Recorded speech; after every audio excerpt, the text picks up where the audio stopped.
All right, welcome to another morning in paradise. Now, this has been a long time coming. It has been absolutely mental hectic here. I've been working 10, 11-hour days constantly. So yeah, things are just busy, crazy. I'm even taking a week off so I can lock myself in here and just get work done because I'm just so far behind. Anyway, so the deal is today, progression. It's not strictly speaking Rust EFI or UA EFI related. It kind of is, but it's not. What we're doing is we are at the stage where we have to get the throttle body and that set up on the inlet manifold for this, the electronic throttle body, convert it over. But it's given me a good opportunity to get the inlet off and do a redesign, alter a couple of little things. So we'll get this big propane tank looking intake off and see what we're going to do with it. Get it all converted over. I'd like to try and get the throttle body in the same sort of place so that I could don't have to alter the pipe work going down the middle of the car. Look how dusty this car is. It's crazy. I fired this up the other day. It fired up quite nicely, but it started pouring out fuel onto the ground. Those Chinese fuel lines, man, don't go there. Not worth it, not worth it, not worth it. So yeah, anyway, right, I'll get into it and we'll get this thing apart.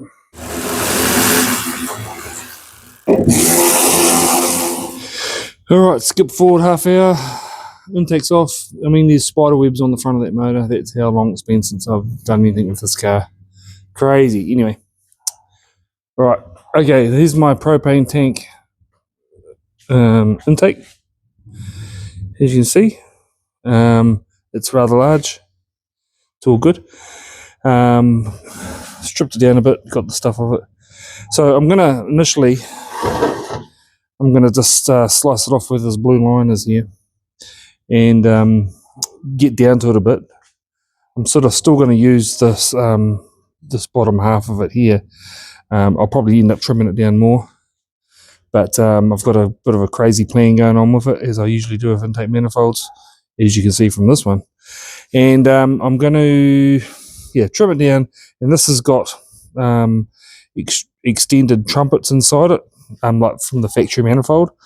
I'm going to probably do something with them, so because they're not the like perfect looking trumpets. They're cut out of the original cast manifold, but I've got a plan. So right, I'm going to cut this thing up. It's going to be noisy and messy and horrible.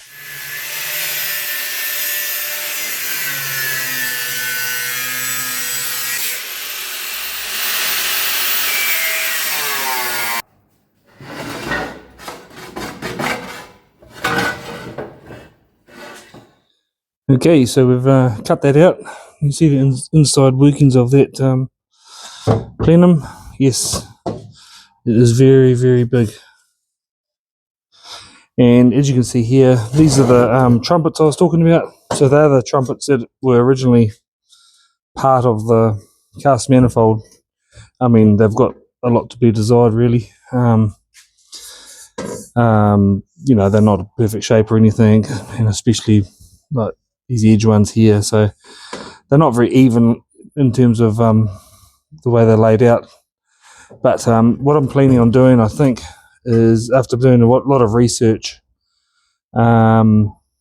it's not necessary that they do extend off the floor. I know it was a thing that people used to talk about, trumpets extending off the floor, but this time I've been doing a lot of watching videos, especially a guy called Bain Racing, an Aussie, who's very, very technical, way more technical than I could even imagine. So I'm going to, for a start, the twofold thing here, I'm going to cut the trumpets off and incorporate the bell mouth into the actual floor itself. For a start, and that will also reduce the length of the intake runners. Done some calculations and some measurements, and if I'm doing a 8,000 RPM motor, eventually. The slightly shorter than factory runner will be beneficial. That's what I'm sticking to anyway. So, and I'm only talking, in reality, we're talking less than like 20 mil shorter than factory. The factory engine is designed to have good mid-range torque rather than top-end power. So slightly shorter runners will benefit a built motor that's designed to rev to 8,000 or so. So I'll work out how I'm going to cut these off and go from there. Okay, so after a huge amount of mess, cutting, grinding, and what have you, this is what I've come up with. Trumpets be gone, and this is just the initial stages of it. It's quite interesting because as you can see, this left port here on my thumb is actually it's a different shape to the rest of them, which is a bit odd. So I'll do a bit of work and try and get these other ones to sort of open up a little bit more. But this is just the initial stage. Trumpets are gone, and we'll work on getting these ports similar sizes as they come into the plenum here, and then get them all, the bell mouths sort of all uniform the way they should be, and we have shorter runners than we used to, so it's all good. Now, yeah, so I'm not sure of the exact dimensions and how it's going to work, but we will work on it. I want to try and build some craziness into it, as I usually do, and it's going to incorporate a reflective wall, so that we can take advantage of the Helmholtz effect and tuning. So that's the plan. So yeah, big plenum gone, and hopefully we'll make a small plenum, and it'll keep all the haters happy, and I think we'll have a win-win-win. And obviously we got to get our bigger throttle body on there. So see how we go. All right, okay, so now it's been a few weeks since my last since the cut that you just saw, and I've been busy, man. I've been so busy, it's ridiculous. Anyway, I thought I've powered ahead, and I'll give you a rundown of what I got here. Some of you might think it's very strange, and it does look very strange, but I've been watching a lot of inlet theory videos, especially from the guy that does a series from Bain Racing over in Australia. And I know he normally does V8 stuff, but I've taken some of what he said is on board. So this strange looking plenum, when I turn it around, you'll be, what the far out are you doing? Anyway, this is it. Now that is odd. All right. Okay, now it may look odd, and you may think that the flow is rubbish, and I suppose it could be rubbish compared to a straight through sort of system. But this is the theory behind it. What we have is we have shorter runners than standard. They are the length, they finish at the floor of the plenum. They are slightly shorter than original. The length of them I've determined to be the length required for 8,000 RPM readline, so slightly shorter than factory. The bell mouths are on the floor, like I just said, so the internal exposed bell mouths are gone, and the bell mouths themselves are very small. They're just a quick rounded of the actual porthole up to a 70 sort of degree edge, what the guy on Bain Racing talks about. And this wall here, which is odd here, is I can't remember, approximately 50 millimeters away from the port opening, and that is to get a the distance there has been determined by the calculators to take advantage of the pressure waves running up and down. I can't remember if it takes advantage of the third harmonic or the fourth harmonic. I can't remember now. I've got it all written down somewhere. And so that's fine. So we've got a wall there. It's similar to a lot of modern day cars where they will have a flat wall above all the port openings. And you may think that's bad for flow, but they seem to take the harmonic side of things more seriously than the the few percentage of flow decrease they may get. And also, I think my little take on it is, and I don't know if you can see it or not, but each in the right light, you can see each one of the ports has a concaved or convex, depending on what side you're looking at. There is one here, one here, one here, one here, slightly concaved if you're inside the plenum, and that is that's my little take on it. So when the pressure wave comes up from the port, it hits the slightly concave face and redirects it or refocuses it directly back down the port instead of scattering it, possibly. Just a little gimmick thing that I made up.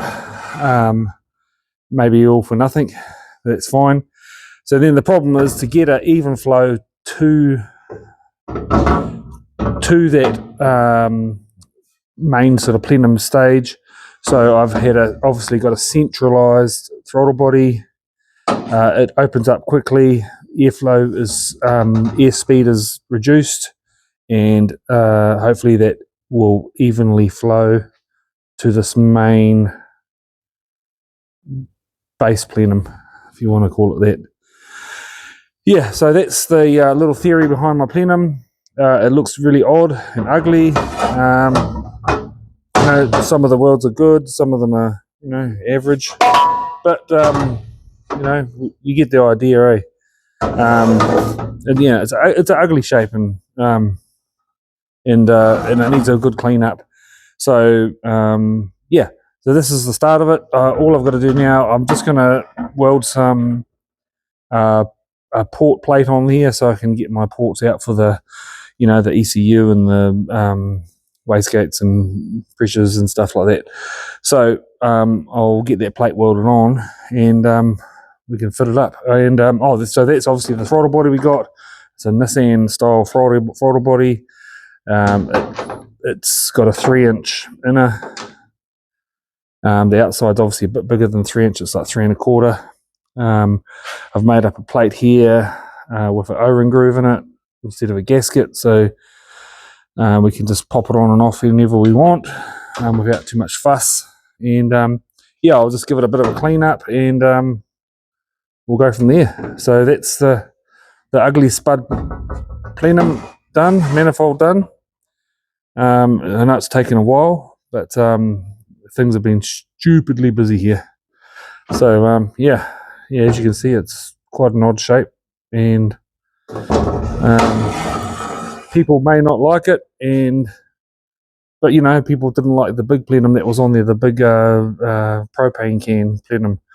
There's always going to be haters, so we'll see what happens. But yeah, there is a theory behind it, and if you look at a lot of production manifolds these days, according to this Bain Racing, he shows a few examples of the new style plenums they've got now, where they always have a flat face above the port openings to take advantage of the reflective waves, the Helmholtz frequencies.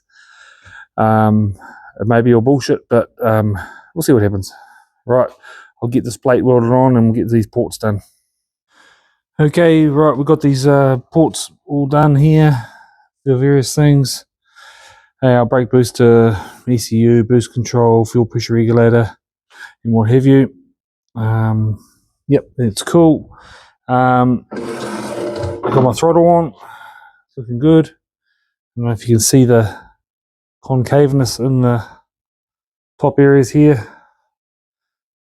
Yeah, you can sort of see it. And yeah, so we're all good to go. We've got the big throttle on there, and looking pretty good. Yep, she is ugly, especially when you look at it from the side on like this. You think, what the fuck was I thinking? But anyway, we'll see what happens. Theory's there, and right, we'll chuck it on, eh? Okay, she's in the hole, and this is what we got. So we've got a little bit more roof top clearance than before because it hasn't got the big bulgy propane can on it anymore. So that it was sometimes on acceleration it would rub on the lid that was along top here. So we got that sorted. Now obviously the pipe work comes out in a different place and it's slightly too small. I have got an elbow like this. Whether or not I can make it work, who knows? We'll figure it out. But yeah, I've got that one. I've got another one somewhere as well. But we'll see how we go. And I may just use a bit of straight yet, so and alter the aluminium pipework to suit. So yep, that's it. I think what I'm going to do is I'm going to sign off here. The next step is a big one. I've got to take out all the old loom for the engine here and install the one that I've made for the Russ EFI, and see if we can get it fired up on the Russ and the electronic throttle, which will be exciting. So that's it. I think we'll call it quits here, and we'll see you next time. See you later. Good one. See ya. Bye.